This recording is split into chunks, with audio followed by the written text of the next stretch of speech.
औज़ुबिल्लाहि मिनश्शैतानिर्रजीम बिस्मिल्लाहिर्रहमानिर्रहीम अस्सलामु अलैकुम वरहमतुल्लाहि वबरकातुहू। सूरह हूद है मेरे सामने और सूरह हूद की आयत नंबर 6 है।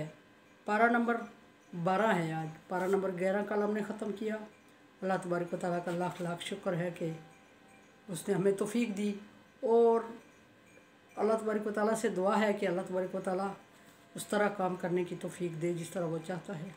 बहरहाल आज मैं पारा नंबर 12 शुरू कर रही हूँ और पारा नंबर 12 सूरह हूद है, आयत नंबर 6 है और रुकू नंबर 1 है। मा मिन दाब्बह फिल अर्ज़ि इल्ला अलल्लाहि रिज़्क़ुहा। अल्लाह तबारक व तआला अपनी कुदरत बयान करते हुए फरमा रहे हैं। पीछे अल्लाह तबारक व तआला की कुदरत का जिक्र हुआ और अल्लाह तबारक व तआला ने चैलेंज करके फरमाया कि ये निशानियाँ किसी और के पास पाई जाएँ तो दिखा दो। यहाँ अल्लाह तबारक व तआला फरमाते हैं कि ज़मीन में कोई दाब्बा वैसे चौपाई को बोला जाता है, लेकिन रेंगने वाला कीड़ा कोई भी ऐसी चीज़ नहीं है। एक ज़रा, एक माइनर, एक जरसूमा, एक जम ऐसा नहीं है जिसका रिज़्क़ अल्लाह पर लाजम ना हो। इन सारी चीज़ों का और इस चीज़ से लेके दुनिया में पाए जाने वाले बड़े बड़े हाथी और दरिंदे और शेर और दुनिया के सबसे बड़े साइज़ का जो जानवर है उसका रिज़्क़, उसके रिज़्क़ से लेके दुनिया में पाए जाने वाले माइनर जम्स का रिज़्क़ अल्लाह तबारक व तआला के पास है और अल्लाह तबारक व तआला उनको वक्त पर प्रोवाइड भी करता है, देता भी है। और दूसरी बात यह है कि ना सिर्फ रिज़्क़ अल्लाह के पास है बल्कि ठिकाना भी अल्लाह तबारक व तआला के इल्म में है और उनको कहाँ रखता है ये भी अल्लाह तबारक व तआला के इल्म में है। और वो दिन भर किस किस जगह जाएंगे, किस किस जगह से रिज़्क़ या बाकी चीज़ें हासिल करेंगी या बैठ उठ के किस जगह आएंगे, वो जगह अल्लाह तबारक व तआला के इल्म में है। किस जगह से सुबह वो उठेंगे और किस जगह रात को सोएंगे, ये सारा अल्लाह तबारक व तआला की किताब में महफूज है और ये अल्लाह तबारक व तआला की कुदरत कामिला है। अल्लाह तबारक व तआला के अलावा किसी और के बस की बात, कोई नबी, कोई वली, कोई फ़रिश्ता इस काबिल नहीं कि किसी एक के पूरी ज़िंदगी के ठिकाने और बैठने उठने और खाने पीने और चलने फिरने और गुफ्त व शनीद का हिसाब रख सके। कोई इवन के हमारा एक 18 साल का बच्चा हो जाता है, 2 साल का, 5 साल का बच्चा होता है, माँ बाप दोनों लगे रहें तो माँ बाप उस बच्चे की एक्टिविटीज़ को पूरी तरह ऑब्ज़र्व नहीं कर सकते और वो उनको मुश्किल पेश आती है कि किस वक्त बच्चा जागेगा, किस वक्त सोएगा, किस वक्त जाग रहा है, किस वक्त सो रहा है, किस वक्त रो रहा है, किस वक्त उसको भूख महसूस हो रही है, किस वक्त उसको जाए हाजत की ज़रूरत महसूस होगी। ये सारी चीज़ें जो अल्लाह तबारक व तआला ने हर एक कायनात के ज़र्रे से लेके बड़े से बड़े जानवर का भी अल्लाह तबारक व तआला ने अपने रिकॉर्ड में ना सिर्फ रखा बल्कि अल्लाह तबारक व तआला के इल्म में मौजूद है और अल्लाह तबारक व तआला को रिकॉर्ड देखने की ज़रूरत नहीं पेश आती। इसके लिए यह अल्लाह तबारक व तआला ने अपनी कुदरत बयान कर दी और फरमाया कि उसको रिज़्क़, उसका ठिकाना, उसके बैठने उठने की जगह। अच्छा, ये एक बात बड़ी अहम है कि ठिकाने के लिहाज से और रिज़्क़ के लिहाज से सिर्फ ये नहीं कहा जा सकता कि एक जगह का रिज़्क़, जिस जगह रिज़्क़ है, जिस जगह इंसान या जानवर या जो भी चीज़ है रोए ज़मीन पे जी हुई चीज़ है, वो किस किस किस ज़रिए से पहुँचेगी, किस तरीके से, किस ज़रिए से वो रिज़्क़ हासिल करेगी, कितनी देर के लिए वो इस्तेमाल करेगी, कितनी देर के बाद उसको इस्तेमाल की इजाज़त नहीं होगी और वह वहाँ से मूव कर जाएगी या उधर रह के भी वो रिज़्क़ हासिल नहीं कर सकेगी या अगर हासिल कर लिया बाज़ दफ़ा तो खा नहीं सकेगी। ये बहुत बड़ी बात है कि अल्लाह तबारक व तआला ने इसको इल्म में रखा है। और इंसान कहाँ से चलेगा, रात को कहाँ आके सोएगा, इंसान की शादी ब्याह के सिलसिले में कहाँ होगा, कितनी औलादें पैदा करेगा, उन औलादों की शादियाँ कहाँ होंगी और उनका रिज़्क़ कैसे और कहाँ से आएगा, कहाँ कितना कमाने के लिए जाएगा, कितने अरसे तक रहेगा, कितने बच्चों की परवरिश होगी और कितने इवन कि हमारे यहाँ इंसान जो अशरफुल मखलूक़ात है बैंक बैलेंस रख लेती है और बैंक बैलेंस से 4 बच्चों की शादियाँ करवाती है। उसको ये नहीं पता होता कि किस बच्ची के हक़ में, किस बच्चे के हक़ में कहाँ से हासिल किया हुआ पैसा गया। लेकिन अल्लाह तबारक व तआला के रिकॉर्ड में ये बात मौजूद है कि किस बच्ची की शादी करवाई तो उसमें जो पैसा लगा वो कहाँ से हासिल किया था और किस तरीके से हासिल किया था, किस मशक्क़त से हासिल किया था, कितने दिनों में हासिल किया था और उसको हासिल करने में क्या क्या मुश्किलात पेश आई थी। ये अल्लाह तबारक व तआला के इल्म में होता है। इसी तरह एक इंसान के अंदर कितने जर्म्स हैं, इंसान की बॉडी के अंदर कितनों ने किस टाइम मर जाना है, कितनों ने इंसान के जिस्म में पॉजिटिव रोल प्ले करना है, कितनों ने नेगेटिव करना है, कितने खुराक प्रोवाइड करते हैं, कितनी की खुराक इंसान बनता है और कितनी की खुराक बनने के बाद वो इस दुनिया से मूव करता है और कब्र में जाके कितनों की खुराक बनता है, कीड़ों की खुराक बनता है। ये अल्लाह तबारक, किस कीड़े ने इंसान के जिस्म बॉडी से खुराक हासिल करनी है, किसने मिट्टी से, किसने पत्ते से, किसने पत्थर से और किसने पानी से खुराक हासिल करनी है, ये अल्लाह तबारक व तआला का इल्म में है। और कोई है, ये तौहीद बयान हो रही है, कोई है अल्लाह के अलावा जो इतना बड़ा हिसाब रख सके? और किसी को अल्लाह तबारक व तआला ने ये कुदरत दी है कि अल्लाह तबारक व तआला की इस तरह की चीज़ों में शेयर कर सके? बिल्कुल भी नहीं। तो फिर अल्लाह तबारक व तआला के साथ शरीक ठहराने वालों से सवाल ये है कि किसी अपने बच्चे की पूरी ज़िंदगी का रिकॉर्ड जमा करवा के दिखा दे, अपने वालिदैन की ज़िंदगी का रिकॉर्ड जमा करके दिखा दे और याद करके दिखा दे, लिख के दिखा दे।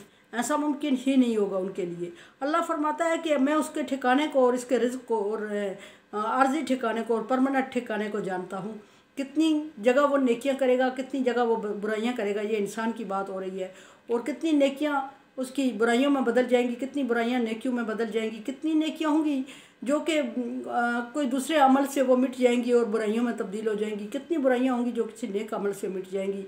ये अल्लाह तबारक व तआला के रिकॉर्ड में है। वल अर्ज़ फ़ी सित्तत अय्याम, और अल्लाह तबारक व तआला ने दूसरी बात यहाँ फरमाई, ज़मीन की तख्लीक की। ये तो इंसान और ज़ीरो चीज़ों की तख्लीक फरमाई अल्लाह तबारक व तआला ने, और सबसे अशरफ बनाया इंसान को, और उसके बाद फजीलत दी फरिश्तों को, और उसके बाद जिन्नों को, और उसके बाद अल्लाह तबारक व तआला ने हिसाब लेना है तो दो ही मखलूक से लेना है। फरिश्तों से हिसाब नहीं लिया जाएगा, इसलिए कि उनके बुराई का तसव्वुर भी नहीं है उनके यहाँ, और वो अल्लाह तबारक व तआला की इबादत में लगे हुए हैं। अब हिसाब लिया जाएगा इन सारी मखलूक में जिसको अल्लाह तबारक व तआला ने इतनी नेमतें से नवाजा, सिर्फ इंसान और जिन से। और इंसान और जिन से हिसाब क्यों लिया जाएगा कि उनको अल्लाह तबारक व तआला ने कुछ इख्तियारात भी दिए हैं, और इख्तियारात दिए हैं जब, तो उन इख्तियारात को कहाँ इस्तेमाल किया गया। सबसे बड़ा जो मुश्किल मरहला है ज़िंदगी में, किसी भी मखलूक की ज़िंदगी में, वो उसके इख्तियारात है। और इख्तियारात अल्लाह तबारक व तआला ने इंसान के अलावा और जिन के अलावा किसी को दिए ही नहीं है। और इन इख्तियारात की वजह से ही इंसान को स्टेटस मिला, और कि अल्लाह तबारक व तआला ने ज़मीन आबाद करने और ज़मीन को भर देने का आदम से काम लिया, और उन इख्तियारात की वजह से ही इंसान जन्नत और जहन्नम, या जिन जन्नत और जहन्नम का लुक़मा बनेंगे। अगर इख्तियारात ना होते तो हिसाब ना होता हमसे।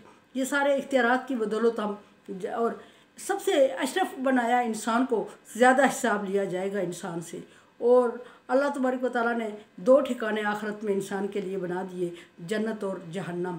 और जब जन्नत जहन्नम भर जाएगी, दो रास्ते दिखा दिए, शैतानी और रहमानी। रहमानी वाला जन्नत में जाएगा और शैतानी वाला जहन्नम में जाएगा।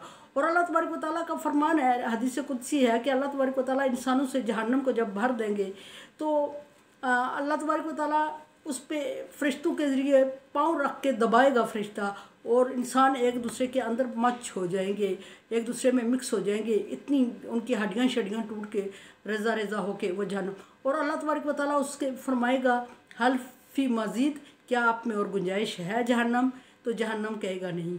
इतनी ज़ोरदार, और ये सारी चीज़ें, ये सारी मुश्किलात आखिरत की और दुनिया की अल्लाह तबारक व तआला ने सिर्फ इल्म अक्ल, सिर्फ इख्तियारात की बेस पे दे दी। और इख्तियारात को इस्तेमाल करने का उसने जो दिया ख़जाना, वो हमारे पास इल्म और अक्ल दिया। इल्म और अक्ल के ज़रिए से इख्तियारात का इस्तेमाल करना, और फिर उन इख्तियारात की बेस पे जन्नत और जहन्नम में जाना, ये इंसान के नसीब में लिख दिया गया है।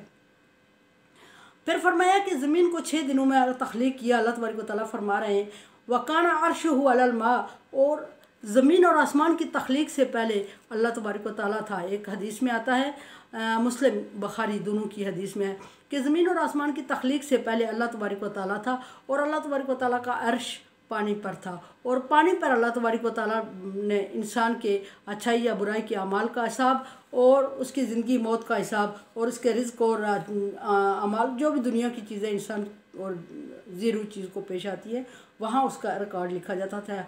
ये एक हदीस है, और हदीस हज़रत इमरान रज़ी अल्लाह तआला अन्हु फरमाते, इब्न कसीर की एक बुक में है, कि हज़रत जिल्द नंबर मतलब पारा नंबर 12 में आ रहा शुरू हो रहा है कि इब्ने कसीर में लिखते हैं कि हज़रत इमरान कहते हैं कि नबी सल्लल्लाहु अलैहि वसल्लम ने ये फरमाया ही था। यहाँ तक बात पहुँची थी कि एक साहबी ने पूछा कि या अल्लाह, या रसूल अल्लाह, ये ज़मीन आसमान की तख्लीक से पहले अल्लाह किधर थे? तो उन्होंने नबी सल्लल्लाहु अलैहि वसल्लम ने फरमाया कि अल्लाह तबारक व तआला का अर्श पानी पे था और वहाँ इंसान और सारी चीज़ों के हिसाब किताब और नसीब लिखे जाते थे ताकि इंसान के अमाल को आजमाया जाए। तो साहबी ने लिखा है कि अर्ज़ किया है कि मैं ये बात सुन रहा था, नबी सल्लल्लाहु अलैहि वसल्लम फरमा रहे थे कि किसी ने आके मुझे ख़बर दी कि तेरी ऊँटनी गायब हो गई है, तो मैं उठ के चला गया और अगली बात मैं नहीं सुन सका। वैसे ये भी एक हैरत की बात है कि अल्लाह तबारक व तआला ने या नबी सल्लल्लाहु अलैहि वसल्लम ने बात करनी थी, इतनी उसने सुननी थी, इतनी उसने पब्लिक तक पहुँचानी थी, अल्लाह को ये मंजूर था। फिर फरमाया कि काना अर्शुहु अलल मा लियब्लुवकुम अय्युकुम अहसनु अमला। अल्लाह तबारक व तआला ने अपना अर्श पानी पे ठिकाया हुआ था और पानी पे बैठ के वो हिसाब कर रहा था इंसानों के और अमाल का रिकॉर्ड रख रहा था ताकि कौन तुम में से अच्छा अमल करेगा। लाइन कुलता इन्नकुम मबऊसून मिन बादि मौती। ऐ नबी सल्लल्लाहु अलैहि वसल्लम, बड़ी हैरत की बात यह है कि जब मुनकरीन या मुशरिकीन या काफरीन से आप पूछेंगे कि कहेंगे कि मौत के बाद तुम्हें उठाया जाएगा और तुमसे हिसाब लिया जाएगा, तो वो तहज्जुब से तुझसे पूछेंगे कि क्या ये मुमकिन है।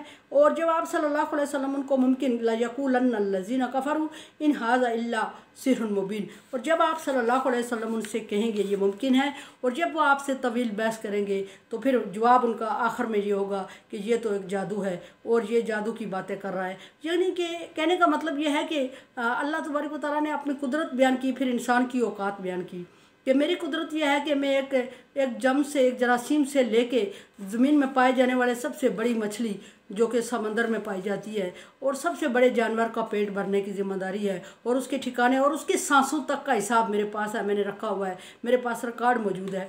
और ये मुझसे ये कहते हैं कि ये अगर इंसान को उठाया जाएगा और हिसाब दिया जाएगा तो ये औकात इनकी ये है कि ये इतना इल्म रखते हैं कि ये समझते हैं कि ये ऐसा मुमकिन ही नहीं है, और अगर है तो ये आप सल्लल्लाहु अलैहि वसल्लम पर इल्ज़ाम दे रहे हैं कि आप जादूगर हैं, आप जादू की बातें कर रहे हैं। और ये ना सिर्फ जादू की बातें नबी सल्लल्लाहु अलैहि वसल्लम पर कह रहे हैं बल्कि हज़रत मूसा अलैहिस्सलाम को भी जादूगर कह चुके हैं और सारे पैगम्बर जो इनके पास लाए हैं अल्लाह तबारक व तआला की तरफ से अहकामात, उनको इन्होंने जादूगर ही कहा है।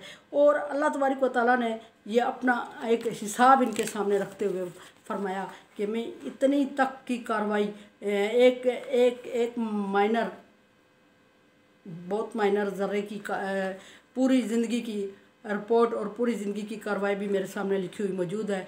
और इंसान जिसको मैंने अशरफुल मखलूक़ात बनाया, क्या उसका रिकॉर्ड मेरे पास नहीं है? क्या मैं उसको दोबारा नहीं उठा सकता? क्या मैं उसकी ज़िंदगी का हिसाब रख के उसको जन्नत और जहन्नम में नहीं भेज सकता? यह इंसान अशरफुल मखलूक़ात और मेरी लिस्ट में सर फहरिस्त है। और इख्तियारात की वजह से अल्लाह तबारक व तआला से दुआ है कि सही करने, समझने और अमल करने की तौफीक अता फरमाए और उस तरह काम ले जिस तरह वो चाहता है। मेरे चैनल को आप सब्सक्राइब कर रहे हैं, thank you so much. Like dislike as you like. दुआ की उम्मीद रखती हूँ और दुआ ला खौफुन अलैहिम वला हुम यहज़नून।